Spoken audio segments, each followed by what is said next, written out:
Bonjour à tous, on se retrouve pour une nouvelle position, une position de finale cette fois.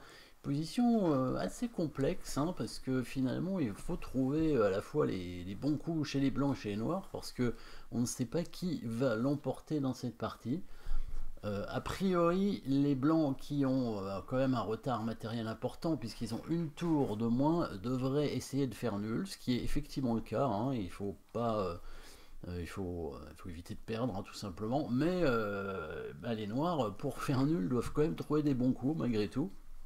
Et, et à la fin, peuvent pratiquement gagner, hein, mais on verra comment ça se passe exactement. Donc ici, les blancs ont deux beaux pions passés quand même, hein, très avancés, mais évidemment ces pions passés peuvent être bloqués par la tour hein, si jamais ils avancent un peu trop doucement, par exemple avec le pion en A7 comme ça, hein, la tour qui viendrait directement sur la huitième rangée pour contrôler les deux pions en même temps. Hein. Là, on voit que si le pion avance ici, la tour va simplement se déplacer à peu près où elle veut, hein, sur la colonne, sur la rangée, pardon, et ensuite le roi noir pourra intervenir très rapidement pour reprendre le pion et ce sera gagnant. Donc ici, bah, le coup forcé de la position, évidemment c'est la menace de faire dame, mais c'était pas le bon pion qu'on a avancé, il fallait avancer l'autre évidemment. Hein. C'est ce pion-là qui avance.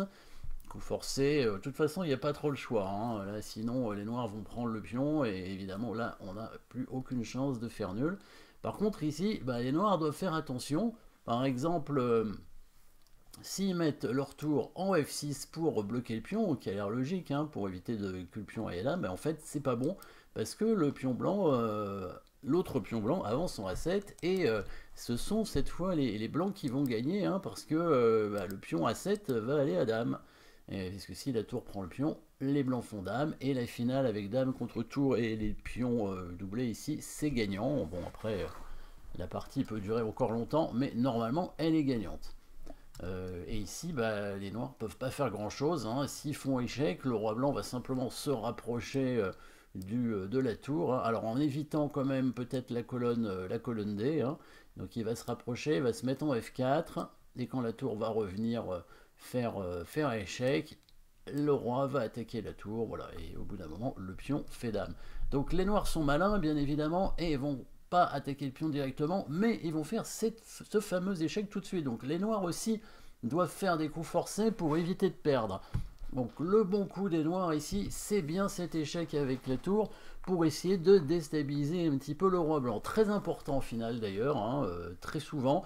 En finale, un bon coup, en finale de tour surtout, en finale de tour, un bon coup c'est de faire échec avec la tour pour justement essayer de déstabiliser le roi de Herse pour le déloger un peu de sa position pour éviter qu'il se retrouve bah, bien placé. Et en fait, ici, le roi va être obligé de bouger d'un côté ou de l'autre, et dans les deux cas, ça va être un peu gênant.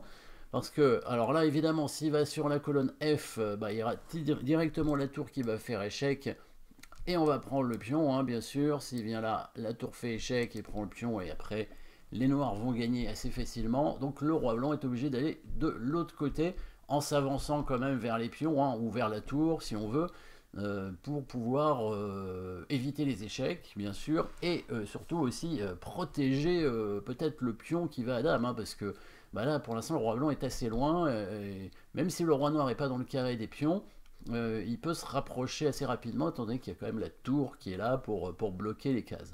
Donc le roi avance en D4, évidemment. Là, l'idée des noirs, c'était de refaire échec pour amener la tour sur la huitième rangée, sauf que là, évidemment, c'est pas bon, bien sûr.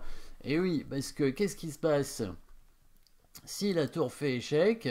Bah, c'était quand même l'idée hein, du coup tour aussi, sans dire mais bah, il va faire échec, parce qu'il veut aller sur la huitième rangée. Mais le problème, c'est que le roi blanc s'avance trop vite. Roi E5, tour D8, obligé, hein, pour éviter le pion de la dame, et là, roi F6, et on peut pas éviter avec les noirs, au prochain coup, l'arrivée du roi à côté du pion pour menacer d'aller à la dame. En plus, le roi blanc peut aussi directement même attaquer la tour. Hein.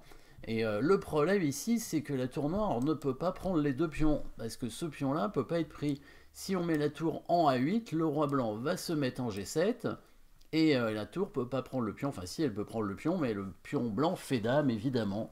hein. Et là, si la tour noire tente de clouer le pion, ça va pas servir à grand chose, le roi se met en G8, et le pion ira à dame quoi qu'il arrive, hein. La tour sera de toute façon obligée de prendre le pion à 6 et de jouer la finale perdante normalement, donc dame contre tour de pion. Donc les noirs sont très malins ici, encore plus malins que tout à l'heure même, parce que au lieu de faire échec, et donc cette fois-ci il faut pas le faire, hein, des fois il faut pas le faire non plus, hein.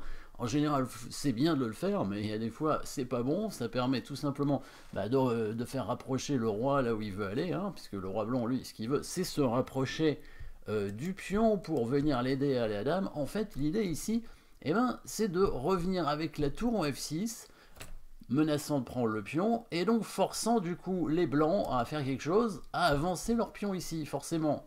Parce que sinon, la tour noire va prendre le pion, et ensuite va pouvoir prendre l'autre tranquillement, et là ça sera gagnant facilement pour les noirs. Mais ce coup de pion force du coup les noirs à revenir avec la tour pour pouvoir bloquer les deux pions. Et on a l'impression que les blancs gagnent du temps en faisant ça, sauf que non, les noirs sont malins, maintenant ils refont échec, et la tour vient en D8. Et là, la grande différence par rapport à tout à l'heure, la très très grande différence, c'est que maintenant, si le roi blanc va à côté de son pion, donc en faisant roi F6, la tour cette fois vient en A8. Et le roi blanc ne peut pas s'approcher en G7 parce que sinon la tour prend le pion en A7 et va pouvoir, il va pouvoir prendre l'autre pion maintenant parce que le pion est cloué. Donc si le roi bouge, et ben la tour prend le pion tout simplement. Voilà. Et le roi noir s'en va en G4 et il n'y a plus qu'à pousser le pion H jusqu'à dame évidemment. Et les noirs gagnent. C'est ça la différence. Tout à l'heure, le pion blanc était en A6, maintenant il est en A7, et donc le roi blanc ne peut plus passer sur la 7ème rangée à cause du clouage du pion. Et ici, s'il tente d'attendre avec le roi, bah, le roi noir va simplement bouger, et le pion noir va avancer tranquillement, hein, voilà, comme ça. Et les blancs pourront pas, au bout d'un moment, le roi blanc va être obligé de bouger, hein, par exemple, d'attendre soit le pion va à dame, soit le roi noir se rapproche du pion. C'est-à-dire si le roi vient en F3 pour essayer de bloquer le pion qui va à dame, le roi noir revient maintenant sur les pions, hein, et va les chercher tranquillement. Voilà, ici le roi blanc évidemment reste en F5 pour bloquer le roi noir. Le roi noir il descend et c'est ce pion là qui va à dame, sachant que le roi blanc ne peut rien faire comme on a vu tout à l'heure. Donc très malin les noirs qui font ce coup de tour avant de faire cet échec, et ensuite la tour ici. Mais les blancs maintenant vont être très malins aussi évidemment, hein. On est malin tout le temps avec les blancs et avec les noirs, donc il faut jouer les bons coups.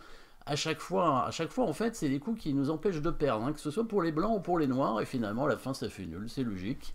Voyons ça. Pourquoi le coup roi F6 c'est pas bon, on l'a vu. Donc qu'est-ce qu'il faut jouer?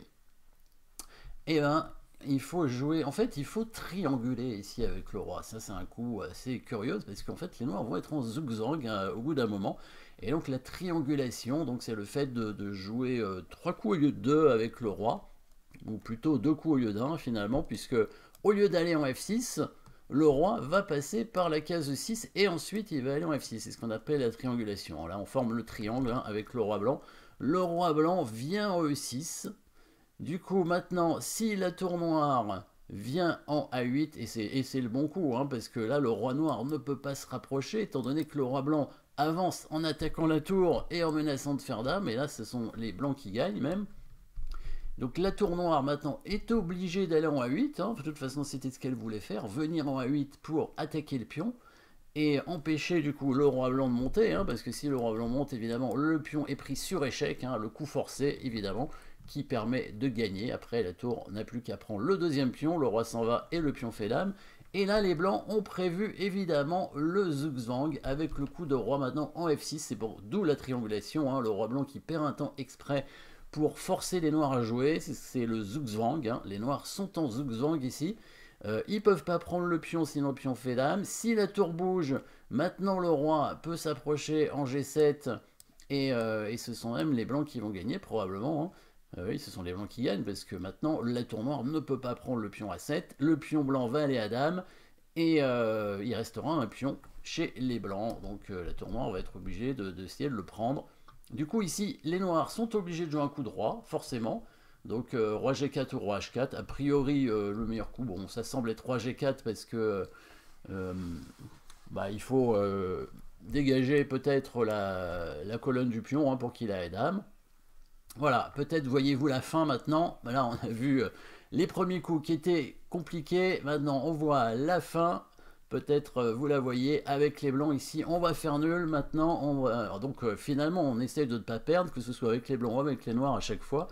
Et à la fin, comme je disais, on va faire nul. Le roi blanc ne va pas en E7 parce que sinon la tour prend le pion sur échec. Il va de l'autre côté pour menacer. Évidemment, c'est quand même un coup forcé. Hein. On menace de faire dame. Donc là, les noirs n'ont pas le choix. Il est obligé, donc comme prévu, de prendre le pion. Et est-ce que vous voyez donc le dernier coup des blancs qui permet finalement de faire nul ici. Et ça fonctionnait que le roi noir vienne en G4 ou en H4. C'était la même chose. Et donc, évidemment, vous vous souvenez hein, que pour faire nul, il y a 3 possibilités. Donc, bien sûr, il y a la proposition nulle, mais il y a la position morte. Il y a la répétition de position, 3 fois la même position. Et il y a, évidemment, comme on est en finale, le pat, bien sûr. Et c'est ce qui va se passer après la prise du pion en H6 ici. Et oui, petite pointe finale pour le roi blanc qui prend ce pion et menaçant évidemment d'aller à dame avec le pion, hein, bien sûr. Et vous avez vu que si la tour prend ce pion, c'est patte, parce que le roi blanc n'a plus de case. Hein, la tour qui vient défendre son pion, le pion qui défend la dernière case ici, et le roi noir qui défend les 2 cases derrière. Hein, donc la tour qui évidemment contrôle les dernières cases du roi blanc. Si les noirs ne prennent pas le pion, il faut quand même qu'ils empêchent le pion d'aller à dame, donc ils reviennent avec leur tour en A8. Maintenant, il va y avoir une position morte, hein, donc deuxième possibilité pour faire nul. Le roi prend le pion tout simplement, le roi noir peut se rapprocher, le roi blanc arrive à côté de son pion, voilà, et on pourrait continuer par roi E6, et les blancs font dame, tour prend dame, et roi prend tour, et voilà la position morte, hein, impossibilité de faire mat d'un côté ou de l'autre, donc ça fait nul. Donc 2 ici, possibilité de faire nul, mais assez complexe finalement hein, dans cette partie, avec pas mal de coups assez difficiles à trouver, et ce sont les coups, vraiment les seuls coups à chaque fois pour les deux. Hein. Les deux, que ce soit les blancs ou les noirs, on évite de perdre. À la fin, ce sont les blancs qui cherchent à faire nul quand même, mais c'était en suivant un chemin assez complexe. Merci d'avoir suivi cette position. N'oubliez pas de vous abonner et à très bientôt.